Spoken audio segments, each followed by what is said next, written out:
Pookie gangster नकली police escort.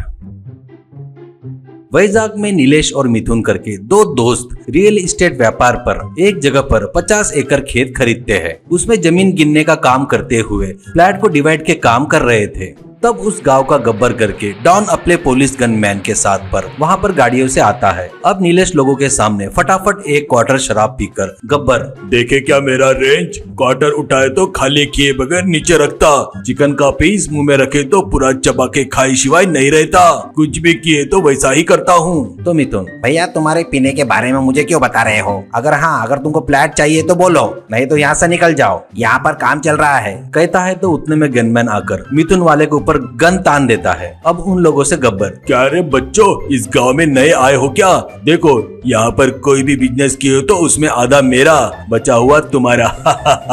Nilesh आधा तेरे को दिए तो हम लोग क्या बिजनेस करना भैया? एक काम करो, हमने जो यहाँ पर खर्चा किया ना वो पैसे हमको दे दो, यहाँ से हम लोग चले जाएंगे। कहने से नीलेश को गनमैन लोग बहुत मारते हैं। अब उन लोगों से गब्बर देखो रे, ज्यादा नाटक मत करो, अभी हाथों से ही मार पड़ी, इसके बाद बुलेट लगेगी ढाई ढाई ढाई करके। ऐसे मेरे पीछे पूरा पुलिस डिपार्टमेंट है, समझ में आया क्या?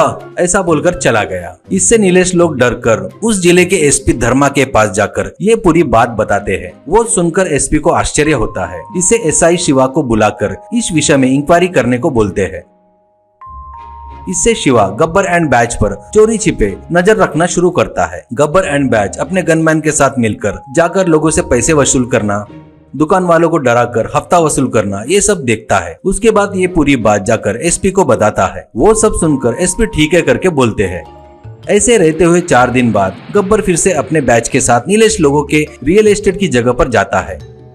फिर से उनको डराते वक्त वहां पर एसपी साधारण कपड़ों में पहनकर आकर उनको रोकने की कोशिश करता है। उसके गनमैन्स आकर गन तान देते हैं। उसके ऊपर गनमैन्स को देखकर एसपी क्या रे, खिलौने वाली गन दिखाकर लोगों को डराने की कोशिश कर रहा है क्या रे बोल, कहता है गब्बर। क्या रे सर, खिलौने वाली बंदूक कह रहा है, ऐसे ही 4 गोलियां उस पर छोड़ दे रे, पेट में छुपा कर रख लेगा, देखने में बढ़िया चॉकलेट बाय जैसा गोरा चिट्टा है, एक बुलेट चलेगी तो सुसु बाहर निकल जाएगी।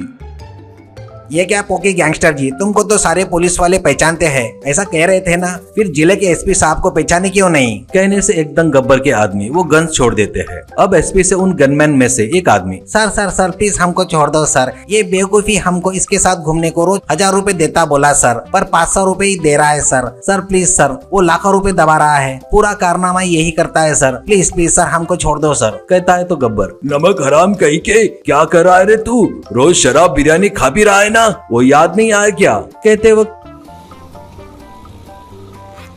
4 जीप में पुलिस आकर उनको घेर लेते हैं। उनको देखकर गब्बर समझ में आया, पूरा समझ में आ गया मेरे को, तेरी स्पीड देखे तो ये गाड़ियां आ रही देखकर पूरा समझ में आ गया मेरे को। हमको ले जाकर आराम से धुलाई करते ना, पर मेरी एक डिमांड है, जो भी हो हम तीनों के साथ समान न्याय होना चाहिए, बर्फ हो या लाठी हो, समान सबको देना, हम तीनों एक ही है, कहता है। तो एसपी देखेंगे, ये सब तुम्हारे चिल्लाने के ऊपर रहता है स्टेशन में, कहकर तीनों को अरेस्ट करके लेकर जाता है।